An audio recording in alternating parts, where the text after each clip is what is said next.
you're experiencing high ping on your Nintendo Switch, there are several steps you can take to improve your connection.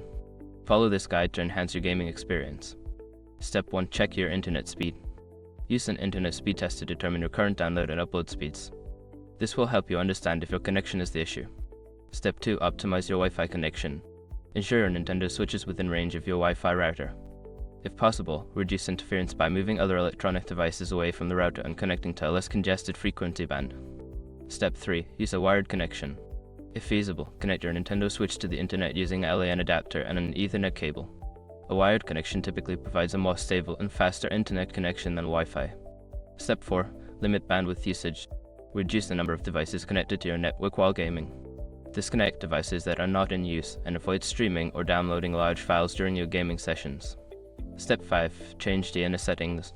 Consider changing your DNS settings on the Nintendo Switch to faster public DNS such as Google DNS 8.8, 8.8 and 8.8, 4.4 or Cloudflare DNS 1.1, 1.1.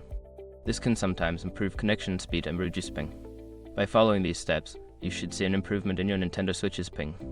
Enjoy your gaming.